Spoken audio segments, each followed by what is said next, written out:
If you love our crypto content or are looking to learn even more about crypto, be sure to check out and subscribe to our new YouTube channel after this video dedicated to all things crypto. Find new videos every week. Be sure to check the link in the description.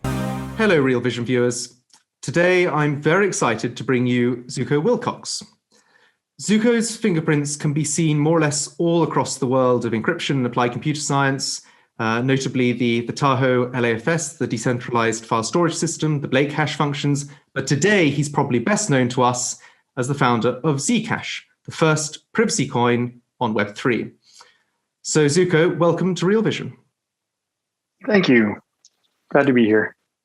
Likewise. Well, an hour feels insufficient, I think, to cover your story, but let's dive straight in. We'll talk fast. Yeah, I think we better.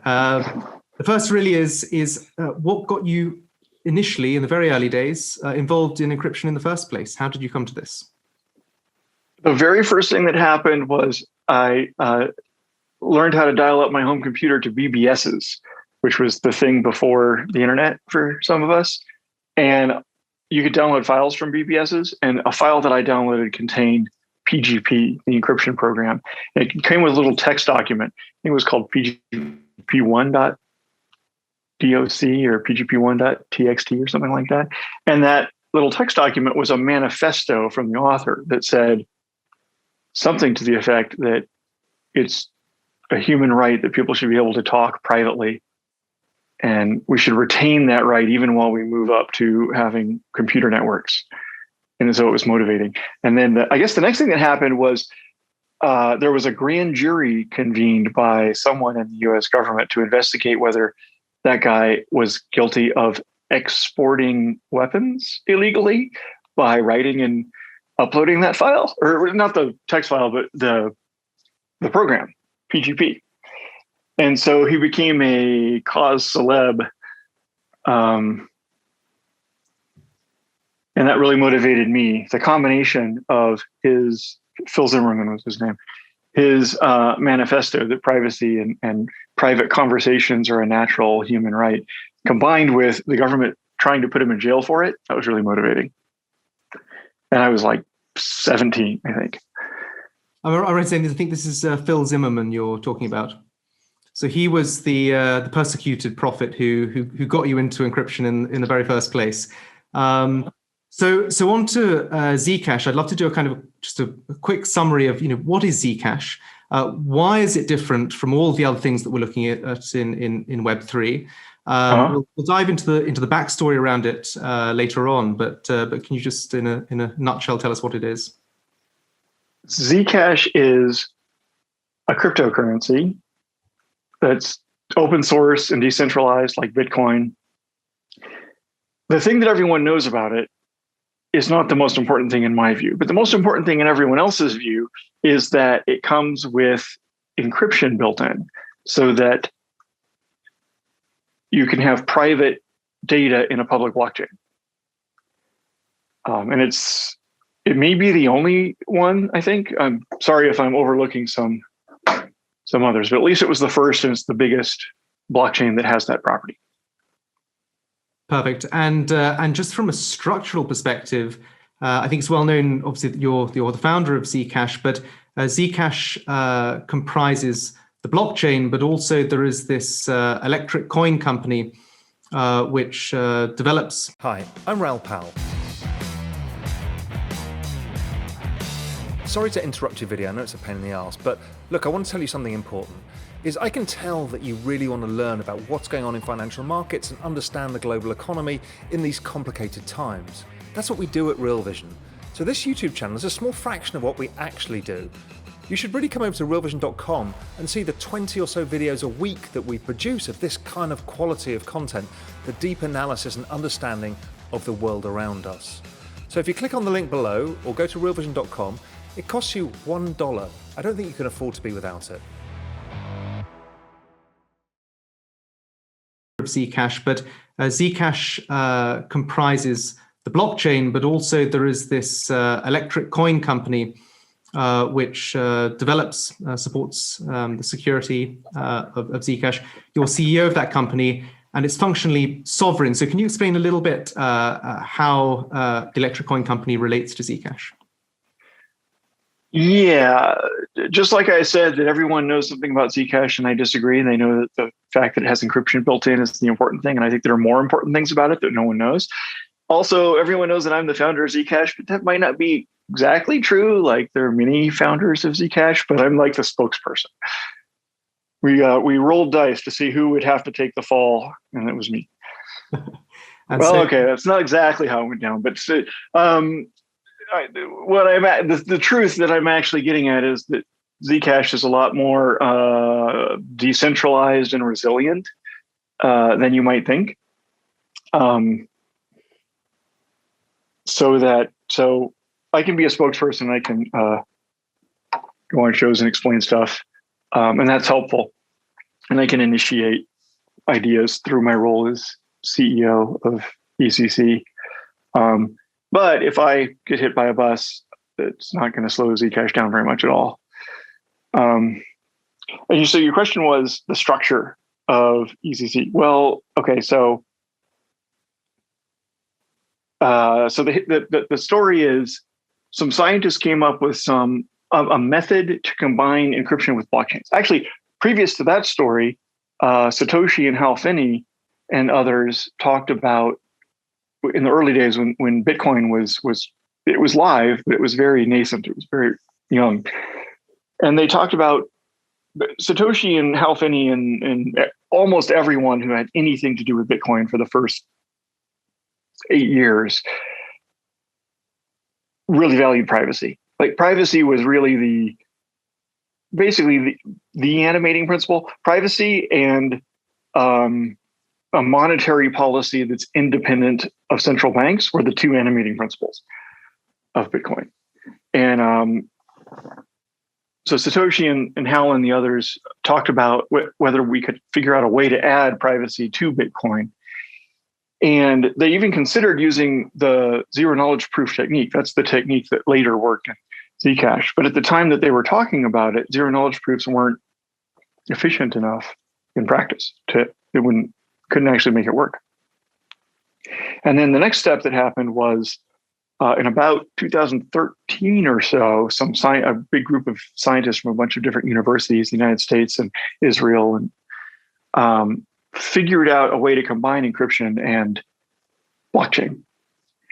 And I wasn't one of them, so that's an example of how I'm not really the sole founder of ZCash at all. These scientists came up with this, and they published a paper. And one of the scientists who wrote the paper was named Matt Green, and I had read the paper. I was super excited about it because it was the first time I had seen a way to make really strong cryptographic strength privacy protection in a blockchain. The other things I'd seen, like mixers and Monero and things like that, I just considered to be not long-term solutions because they leak information. They're not like cryptographic strength. They're like much weaker than cryptography. So I was really excited about that paper that they had written, and I went to a cryptography conference where Matt Green was giving a talk about his paper. And I was like the first one in line at the microphone to ask questions at the end. And because I was so excited. And the question I asked was, okay, that's great, but what about that setup process? So there's a thing in the cryptography they'd invented, the zero knowledge proof. So again, Satoshi tried to add zero knowledge proofs to Bitcoin and couldn't because they weren't at all, they're completely impractical back in the day in like 2009 or 2010, whenever they were talking about that. And then these scientists invented a new generation of zero knowledge proofs, which were so optimized that it would be possible to actually embed them into every transaction in a blockchain. And that was that paper. But it came with a catch, which was that to generate that system, somebody had to make up some random parameters. And if that person remembered the secret seed for how they did that, they could use that secret seed to cheat. So that was my first question. I was at the mic and I was like, okay, that's great. But what about that secret seed? If somebody keeps it, then they can generate counterfeit coins. And that's not good enough. Like, people won't trust that the monetary base is sound if it has that flaw. And he said, well, we can like have a computer and we can have a bunch of video cameras pointed at it and we can generate the secret seed and then we can just drop it into a fire or something. And I said, that's not good enough. People won't trust that wasn't a trick. And I think he was irritated because I was like heckling him at his presentation. He said, fine, you figure it out. He called me a few weeks later and said, you know, I think what happened about that time is Dogecoin was taking off. Dogecoin, what do we call it? He said something in a Twitter or his blog or something like, if people buy Doge, they'll buy anything. So he called me and he said, you know, we scientists who invented this concept, we really want it to be a real widely used thing like Bitcoin. And we're starting to realize that this won't happen as a side effect of our grad students' PhDs. I was like, yeah. And I had, since he knew about my work with Tahoe LAFS, he thought of me as someone who could actually get implemented and deployed sophisticated cryptography that had never been deployed before. So he said, would you do it? And I said, no. I said, well, you know, I'm in the middle of working on other stuff. And I thought to myself, privacy is a really good social value. It's a human right, like Phil Zimmerman had said decades earlier. And people need it and they're losing it because of the internet and not because of their choice and not because it's good for society, but because the internet allows corporations and governments to take it from them. So I thought I would love to help with that, but Bitcoin has a head start.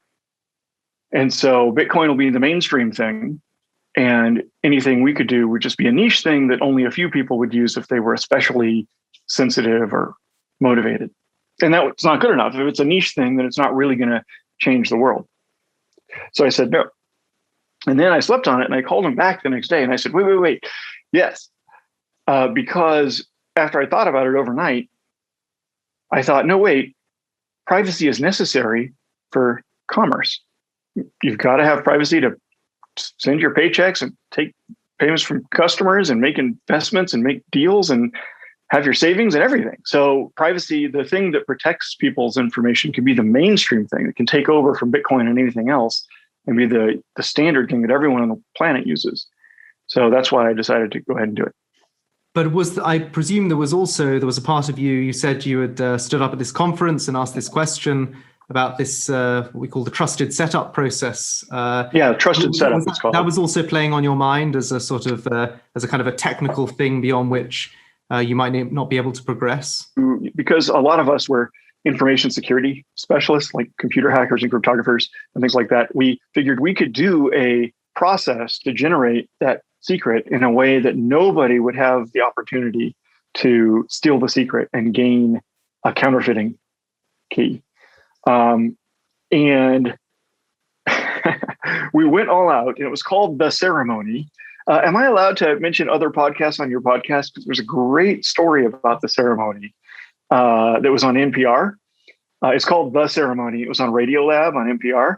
But I'll tell you the 2-minute version. We went all out, and I recruited a few different people and organizations that I thought were super strong about knowing how to keep their computers from being hacked and being tricky. And they were all secret from each other. Nobody knew who each other was. And we told them on the day of the event, you have to go down to a computer store and buy a random computer off the shelf and pay with cash and leave immediately so that no ninjas would have a chance to grab your computer and insert a backdoor in it before you got it. And then we told them, then you take it to a random hotel where you've never been before, and you open it up and you rip out all the radios, the Wi-Fi, Bluetooth, and anything like that. You got to rip that out before you turn it on. And at our station in Denver, I was one of the parties, of the 6 parties that did this. And we had a cameraman. I hired my friend who was good at video to follow me around with a camera and record the whole thing so that there was like unbroken timeline showing the whole process. We had to we wanted to find us 24/7 security cameras that didn't have Wi-Fi. And they don't make those anymore. So we had to buy some used ones from like 10 years ago from the used security camera store. And we set them up in the hotel. And the cryptographic structure of this was we have 6 different people doing this simultaneously in different corners of the world, all under video and other sorts of double checks. And they don't know who each other are. And if any one of them successfully generates their part and then destroys the secret. So at the end, after you've done the process, you have to destroy the computer and make sure that no one can ever retrieve the secret that was in its RAM temporarily, right? So some people just pried the RAM chips out and chopped them to pieces. And we smashed our computer with sledgehammers and angle grinders and burned it in a fire, and it smelled terrible. We polluted the world. Okay, so the cryptographic structure of this is if any one of those 6 people successfully deleted the secret out of their RAM, then none of the other 5, nor anybody will ever get a copy of that counterfeiting key. That was the best we could do. And I'm pretty sure that was the most like attack resistant process ever. Like I've studied computer science and cryptography and information security for decades. And I know about how they set up the root DNS keys for encryption for the digital signatures on DNS on the internet. And that's nothing compared to what we did. The ceremony was way better. But you know what? I still don't think it was good enough. What I said to Matt Green when I was heckling him at his first presentation was people won't trust it. And like half of the people find what we did good enough, and half of the people still think it could have been a trick or it's not, they don't understand it or whatever. So I think there's still an overhang of distrust, even though I think it's the best cryptographic key generation ceremony ever performed. Well, it's certainly, I mean, this now famous Powers of Tau ceremony is one of the most enigmatic, I think, events in the history of the web, let alone Web3. So then there was another one. That was the second one. Yeah. The first one had 6 people. The second one, which was called Powers of Tau, had like almost 100 people. And it involved, and this one was open. So the 6 people, we could only do 6 because of computational limitations. It took too long to do any more. We actually recruited more than 6, and we had several of them act as decoys. So we told them, okay, act like you're about to do the ceremony. And at the last minute, we told them, actually, you were a decoy. So if any spies were following you, they like lost track of the rest of us. But that was only 6. But then we did a second ceremony with the subsequent upgrade of the ZCash cryptography. So it took a couple of years later, we had made another dramatic improvement, which was like an order of magnitude, like 10 times as efficient. And we had to have another ceremony because this new upgrade also required trusted setup. And this new ceremony, which is called Powers of Tau, was open to anyone because it was so efficient that we could have any number of players join.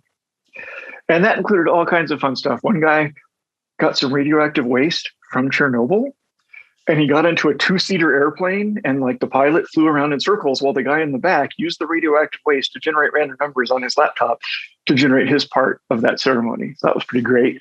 One guy was in a subway in Tokyo, I think it was. And he rode back and forth in the subway so that there could be no like radio signals leaking out while he generated his. One guy re-implemented the whole thing in a different programming language and then ran his own version to make sure that if there were any bugs in the original implementation, they would not also be in his, and therefore the resulting thing would be completely safe, even if there was a bug. And there was more and more. There was so many cool stories from the Powers of Tau ceremony. This was when ZCash came onto my radar when I read about this ceremony, and you really raised the stakes with this one. It was very impressive. So we've covered some aspects of the launch. Obviously, there was also the now well-known Boulder Summit. I mean, this obviously predated both of these ceremonies, and this was assembling a kind of crack team to work on this very cutting edge. You were bringing together cutting edge consensus mechanisms inherited from Bitcoin, cutting edge zero-knowledge proofs. You alluded earlier to the fact that these things were right on the edge. In fact, actually, I've got a great quote, which I want to repeat here. It's actually a recursive quote. It's a quote of a quote. It's you quoting Sergey Brin. And he said that ZK snarks are so new that it is crazy that Zcash has succeeded at deploying them in real-life application so fast. I agree, you say. Most people don't understand that we compressed the normal timeline by several years. If you could just, over a couple of 2 or 3 minutes, just explain to us what were the things that you were really rubbing up against? What were the major technical barriers to take this kind of theoretical mathematical construction and make it something that people could use to spend money in a reasonable period of time? There was engineering, security risks, and usability.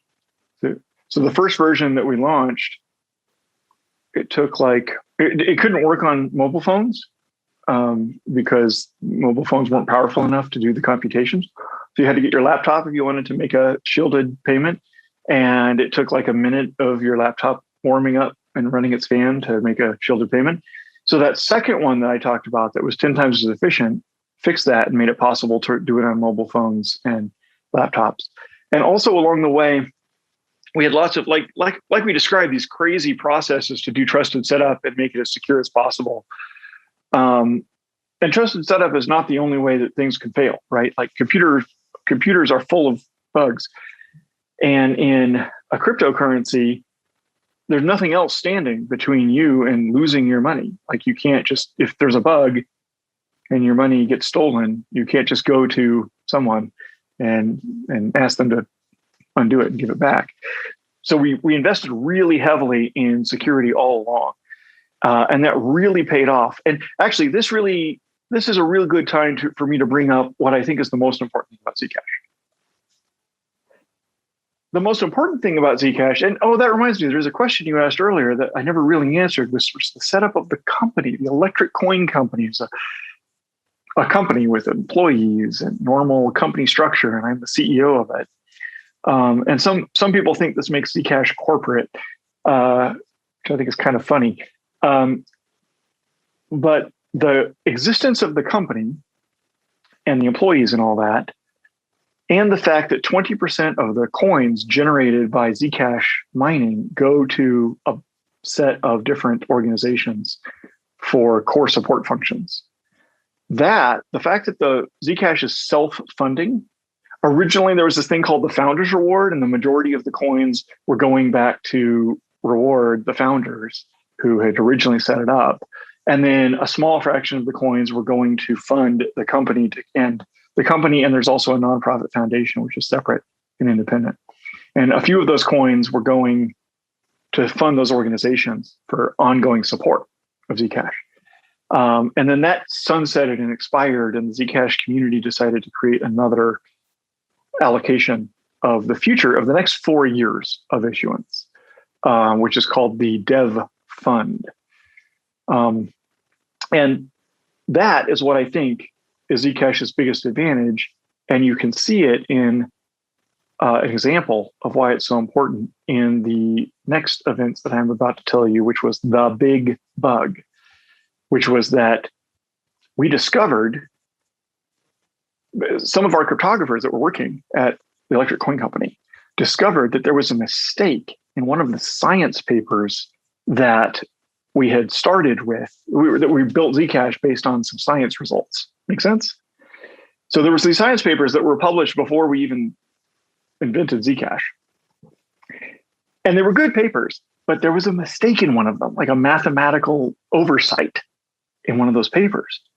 And since we had used that math, it turns out that oversight led to the worst possible outcome, that anyone who found the mistake could counterfeit Zcash. So it was like the worst case scenario that we'd always feared. And because we had this crack team of cryptographers and engineers, we were able to come up with a plan for how to fix it without letting anyone's money get destroyed or counterfeited, which was that we shipped that new improved cryptography, the one that was 10 times faster. It also didn't have this flaw from that old science paper. And Ed Snowden said something about this at the time on Twitter.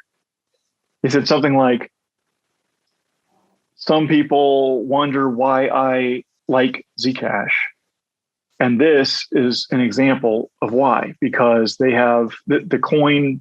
I forget how he put it, but he said this is an example, which is that the coin funds a full-time support staff and improvement process for itself, so that if something terrible happens like this, or if there's some great improvement that needs to be added, the coin funds it itself instead of depending on someone else to do it.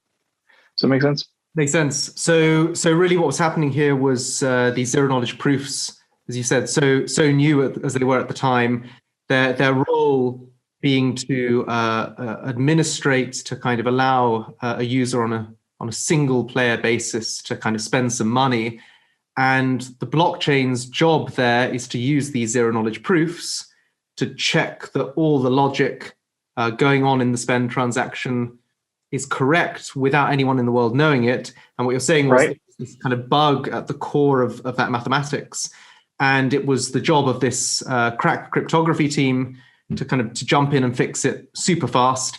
And you led this over a period of what time? And when was it first spotted? And then how long did it take the team to patch? I don't remember the precise dates, but it took about 10 months, and it was the longest 10 months of my life. And if I have any gray hairs, this is why. I'm amazed you're still because when we found that out, we were in a tropical island at a cryptography conference. And he called me and said, "Can you come over? I need to tell you something." And I was terrified, like, what's going on? Did someone die? And I drove over to the hotel where they were. And he told me that they had figured out that there was this flaw in the science paper we had used years earlier. It started with years earlier. And we immediately realized all the implications. We started thinking through, like, how could it be exploited and how could it be defended against? We basically came up with a plan right then, but we decided that the only way to protect people would be to deploy the fix as part of our normal planned upgrade schedule. Because Zcash is always, unlike Bitcoin, but like Ethereum, Zcash has always had a continuous evolution paradigm, whereas Bitcoin has a stability and like predictability above all else paradigm. So we had already had a plan that we were going to upgrade the whole system every so often. And the next upgrade was coming like 10 months later. And it was going to take us quite a few months to build and deploy the improved cryptography, which was both safe against this flaw and was also much more efficient so that you could run it in mobile phones and everything. So we decided we would go ahead and deploy that and then just deploy it as part of the normal upgrade schedule, because if we accelerated the upgrade schedule after we'd already announced what we were doing, it might trigger bad guys to ask why we were changing our plan. And then they might be able to find the flaw before we patched it. And then they might be able to destroy our money. And that was by far the most money at stake of anything I've ever dealt with in my career, because there was more than $1 billion worth of Zcash at the time we discovered that. and so we took the most, again, like with the ceremony, there's two things I've done in my life that were extremely high security, like looking over my shoulder, hiring armed guards, all kinds of stuff. And it was the original ceremony with the 6 people. And then it was fixing this big bug without letting anyone know. So we established a secret inner conspiracy inside the company. So there were only 4 people who knew that the bug existed, even inside our 30-person company, much less the rest of the world. For 10 months, I couldn't talk to anyone. It was horrible. And so that was really fun. And I'm really glad that we've done these 2 things, which are really successful. And I'm really proud of them, but I'm ready to get out of the OPSEC business. Like, that can be the only 2 times I've ever had to do high security stuff in my life. Well, the amount of trust you have to have in that small team, and presumably the amount of the intensity of talents that you need amongst such a small group of people to fix such a patch. I mean, they've got to be deep cryptographers, they've got to be incredibly talented engineers, and you can't, presumably, the more people you tell, the higher risk that this gets out. So this must have been... Yeah, we're seriously concerned of either insider attack, like somebody in the company turns evil, which I didn't think was very likely because I never have hired evil people.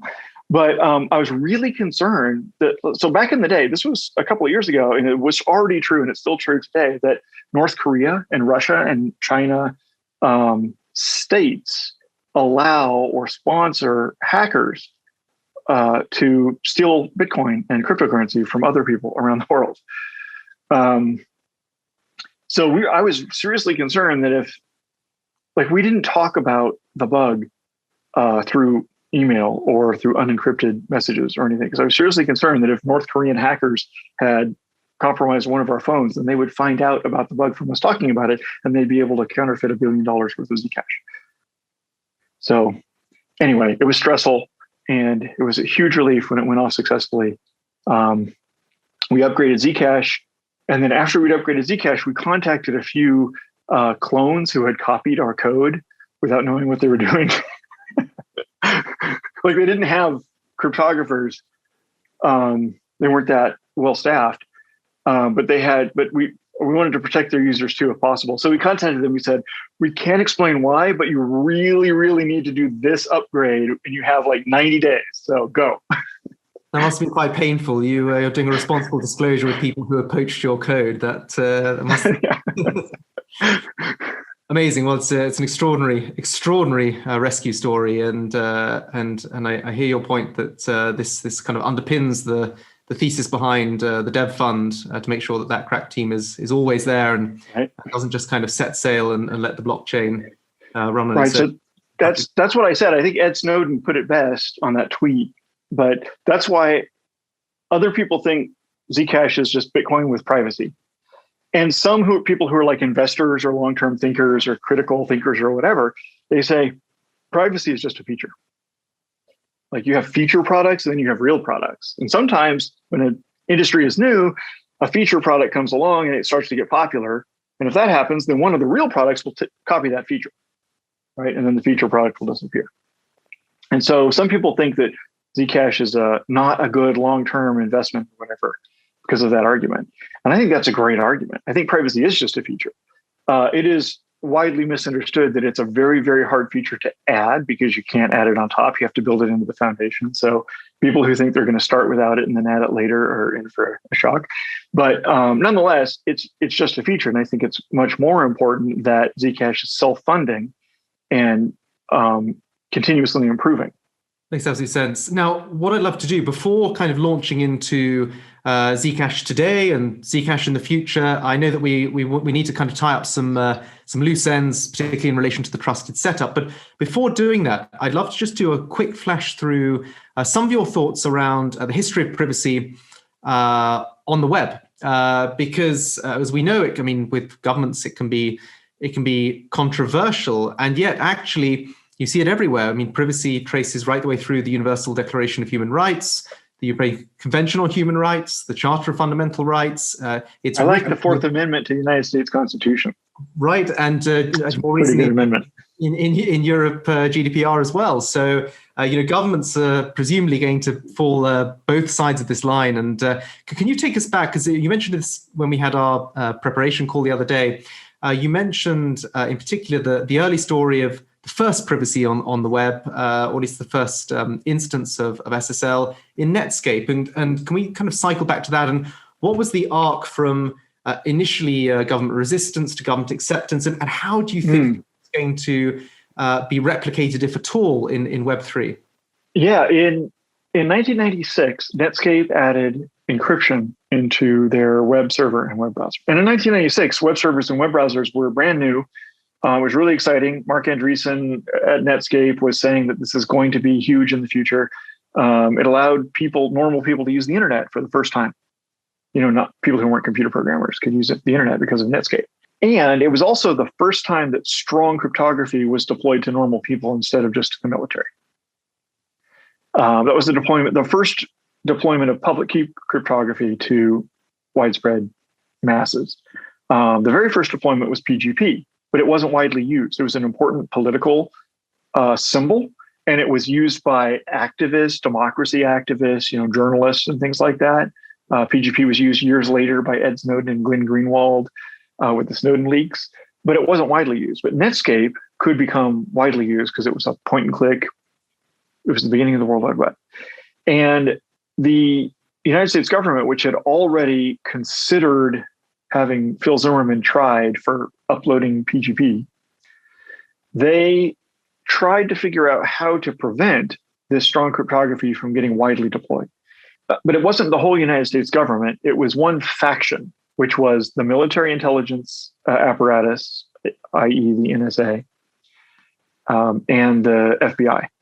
And they had the support of Al Gore, who was the vice president under Bill Clinton, and a few more members of that faction within the government that thought it was important to prevent widespread, strong encryption. And they had all these crazy schemes. They sabotaged and backdoored things, and they threatened people who exported cryptography, because there's no law in the United States. The United States is a nation of laws. It's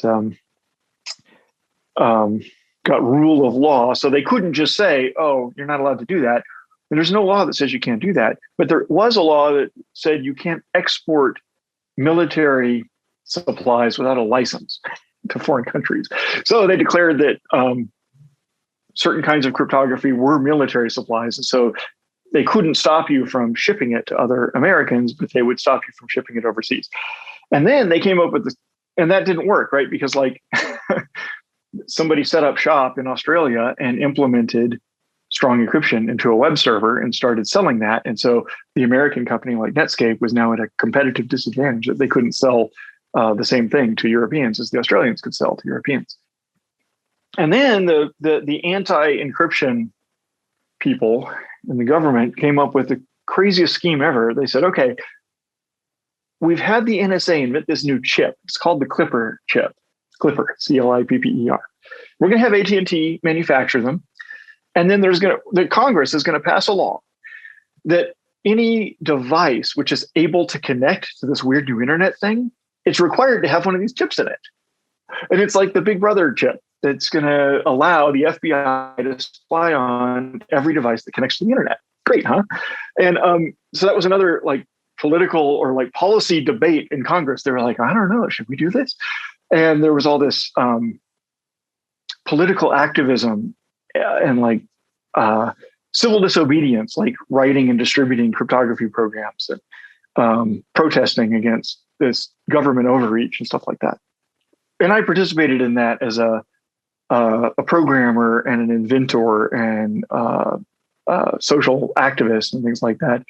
But I think what really won the day is that while that whole debate was dragging on for years, and the NSA was trying all these techniques to sabotage or slow down the deployment of this new protective technology, people started using the web for business.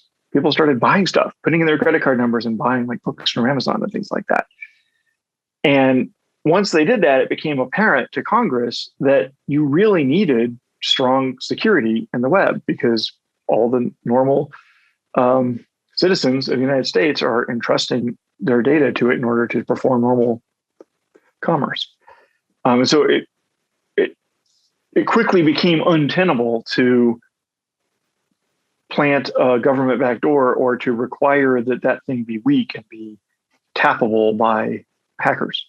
So do you think really that this same story is going to be borne out now in Web3? Because obviously, we're able to kind of convey value directly down the line, no institutions. That's what things like ZCash enables.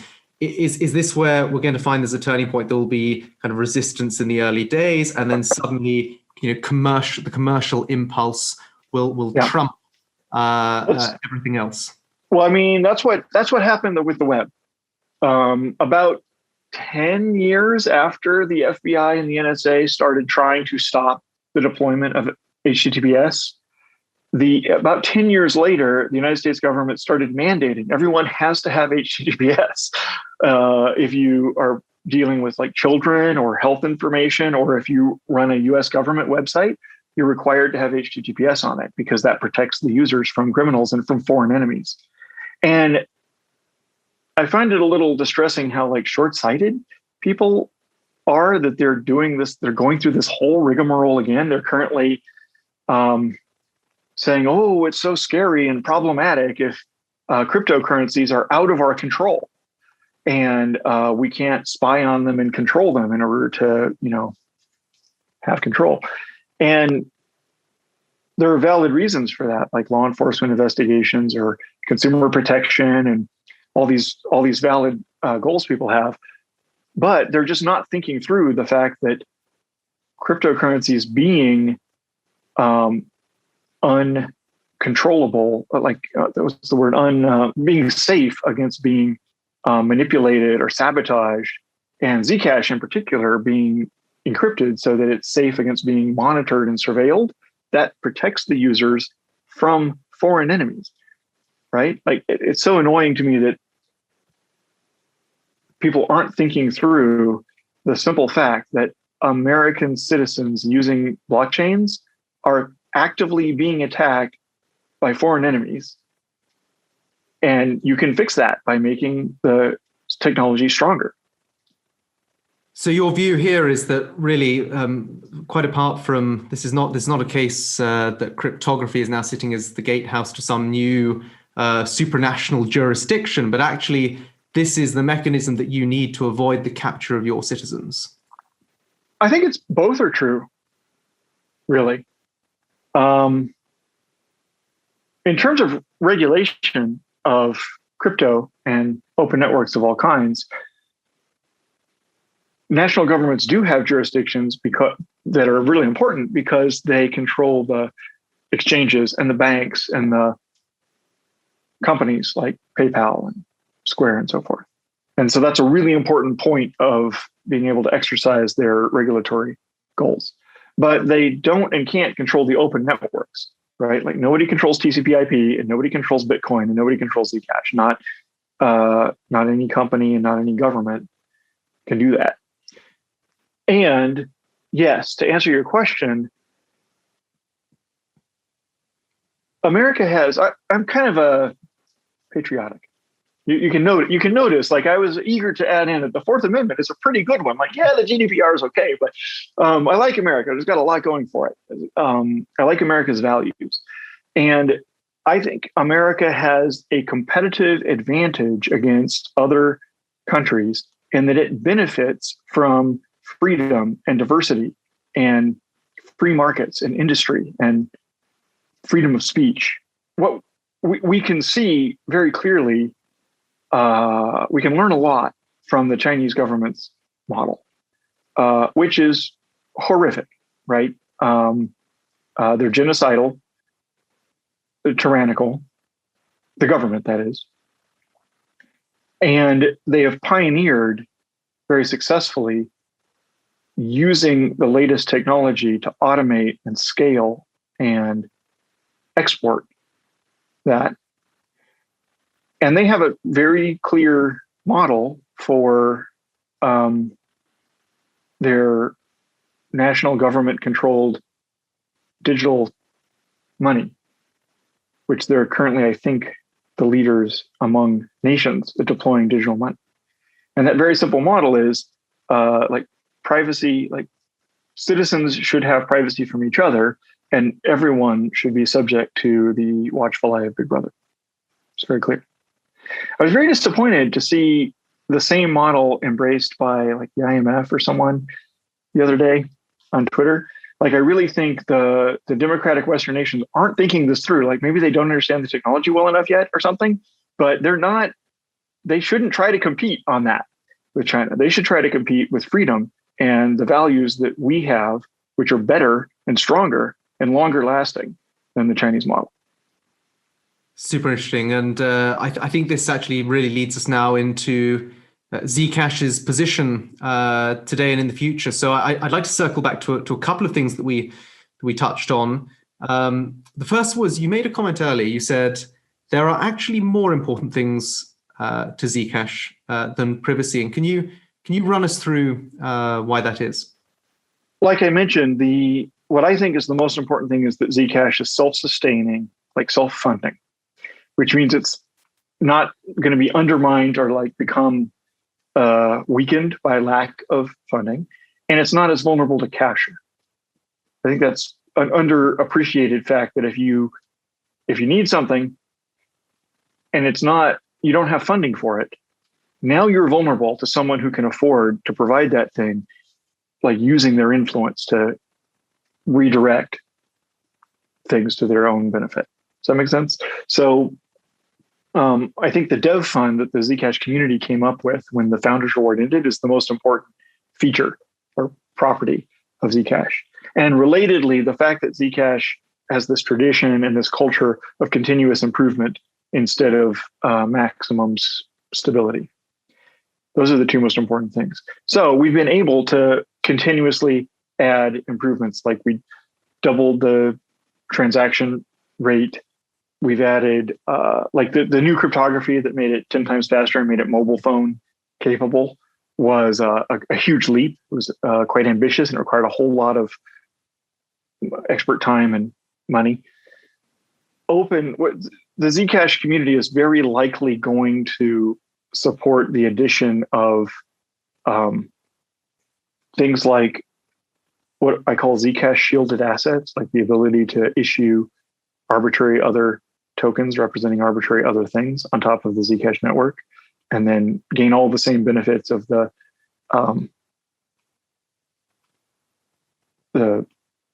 like cheap, fast, high capacity transactions. I didn't mention the encrypted memos. That's one of the best things about Zcash. Every Zcash payment comes with a memo where you can write like what, your customer, your invoice number or whatever. But people can use those memos because they're decentralized end-to-end encrypted notes. And so people use them for all kinds of stuff. Like there's a bulletin board where people chat back and forth by sending a tiny micropayment, like 1/1,000,000th or whatever of a Zcash, along with a note. And that note is what gets posted to the bulletin board. And multiple people have told me that they exchanged love notes through the Zcash blockchain by sending their lover like 1/1,000,000th of a Zcash with a love note built in. Like I heard several stories about that. One couple even told me that they like embedded their vows when they got married into Zcash messages. And there's something really romantic about that to me as a cryptographer, because let me try to explain this. Like Bitcoin, Zcash is a blockchain. So every transaction has to contain a hash of previous blocks, and every block has to contain a hash of previous blocks. And if something contains a hash, that means the love notes that those lovers sent to each other, they got the encrypted version of it got hashed into the blockchain. So now every single transaction in Zcash, in some sense, has to have like the sap of the tree, or I don't know the metaphor, but like their love notes like included in every transaction. It's built on love notes, but they're private. Nobody's ever seen them except for the lovers. It's great. It's very, very nice. Very nice use case. And I remember hearing that anecdote on another interview you gave.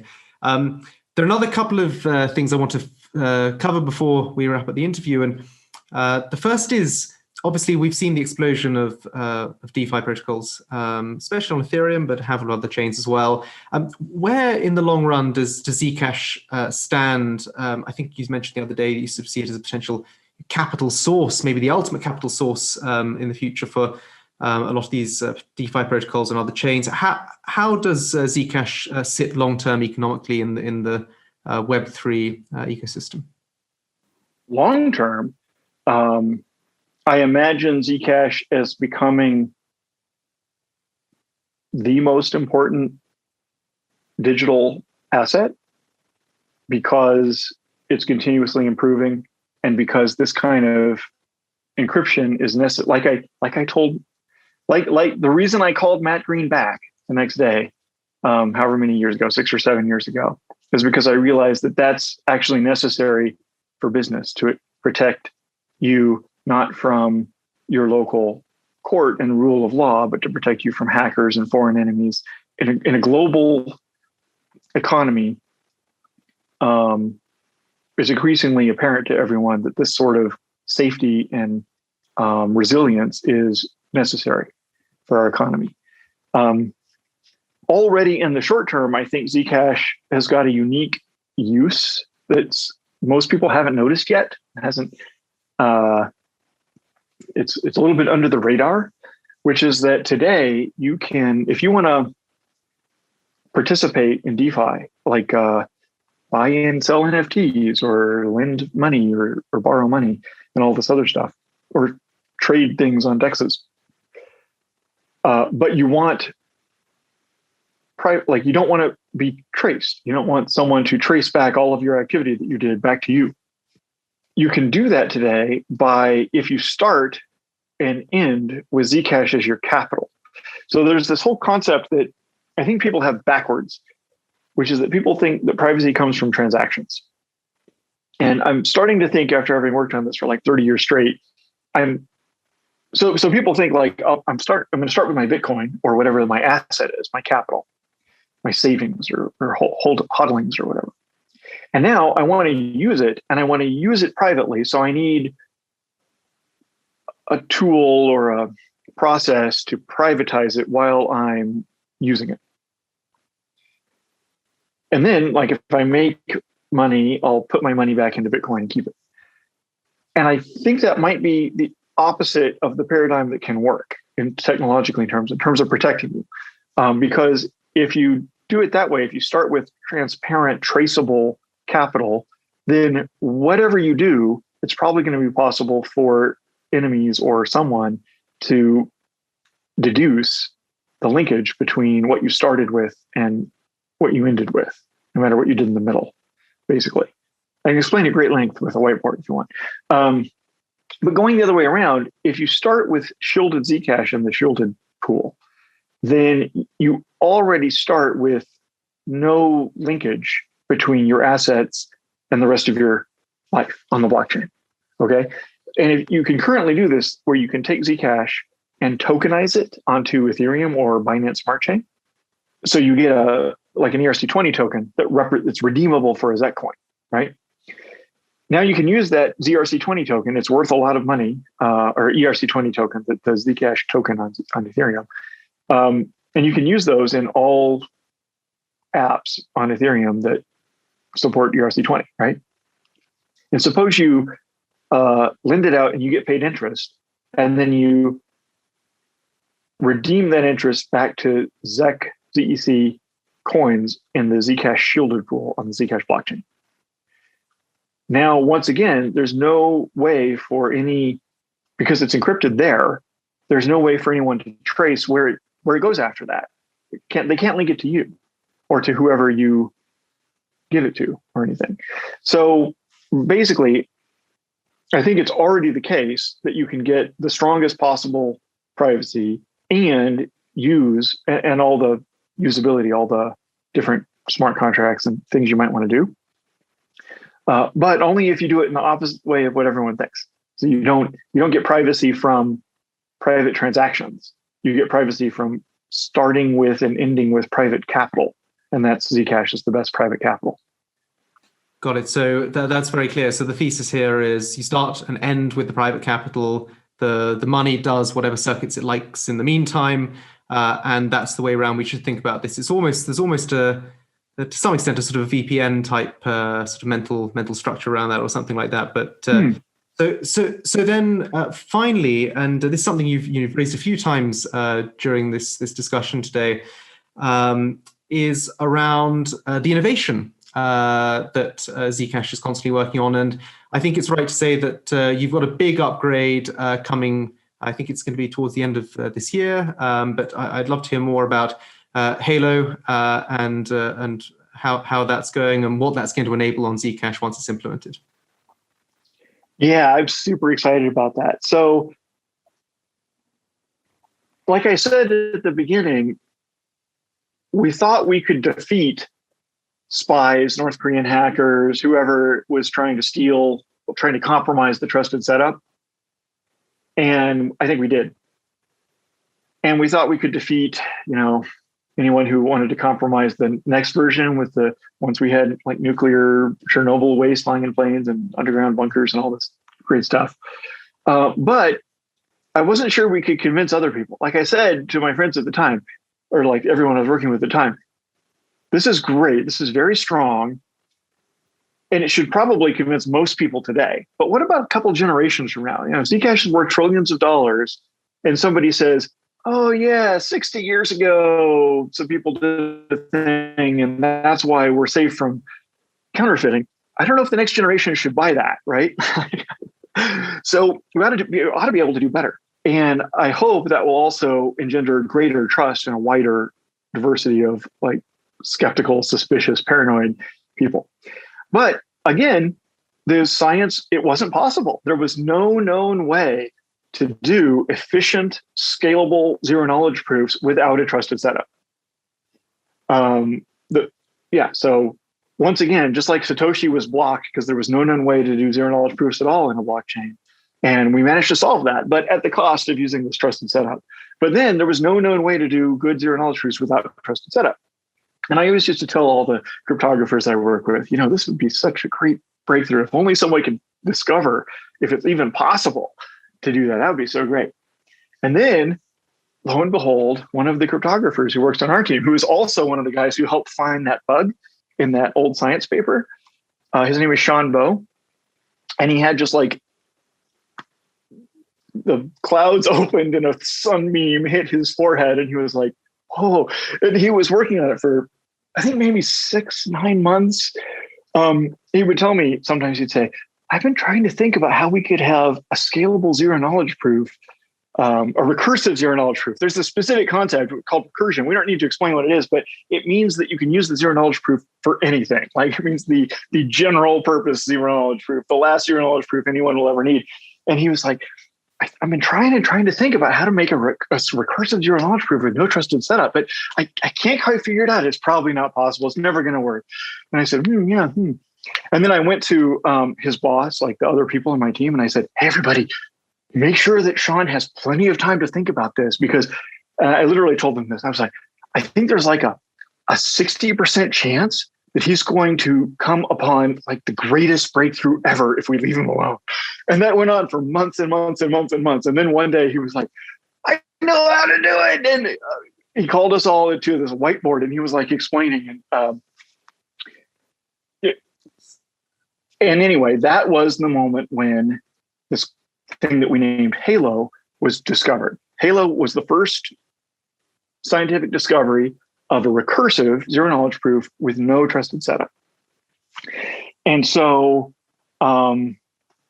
we proposed to the ZCash community, you know how we do upgrades all the time? How about an upgrade that eliminates this whole trusted setup question so that generations from now, when it's worth trillions of dollars, no one will wonder what happened with that ceremony with those 6 people or those 100 people. And since it's a general purpose zero-knowledge proof, that means we can then build anything on top of it in zero-knowledge. That includes arbitrary programmability, like instead of, like in Ethereum, you deploy your program, your smart contract, and then all the Ethereum miners execute it. And then whatever output 51% of them agree on is the output of the program. How about instead, you just post a zero-knowledge proof that says, I ran a program and this is the output and here's the proof. Then the miners don't have to run the programs, and there's no possibility that 51% of the miners could cheat. So that seems like a breakthrough to me. And it also, Halo will also enable things like ZCash shielded assets, where you can have arbitrary other tokens running on top of the ZCash network. And I think it might, like the whole field of zero knowledge proofs has been burgeoning for the last 3 or 4 years because Zcash worked. Like Sergey Brin said, because we deployed Zcash and proved that zero knowledge proofs were actually safe and practical. Then a whole bunch of other projects, especially in Ethereum. I think for some reason, the Ethereum people have sort of adopted zero knowledge proofs as a valid tool much more so than other developer communities have. But this new one, Halo, seems like it should satisfy, it could become like the gold standard. Like it's the only zero knowledge proof you need because it's so efficient. It's recursive, so you can do anything. There's no trusted setup, so you don't have the question about how you do that step and what people are going to think of how you did that step. So I'm super excited about it. And the Zcash community is super excited about it. So they definitely approved.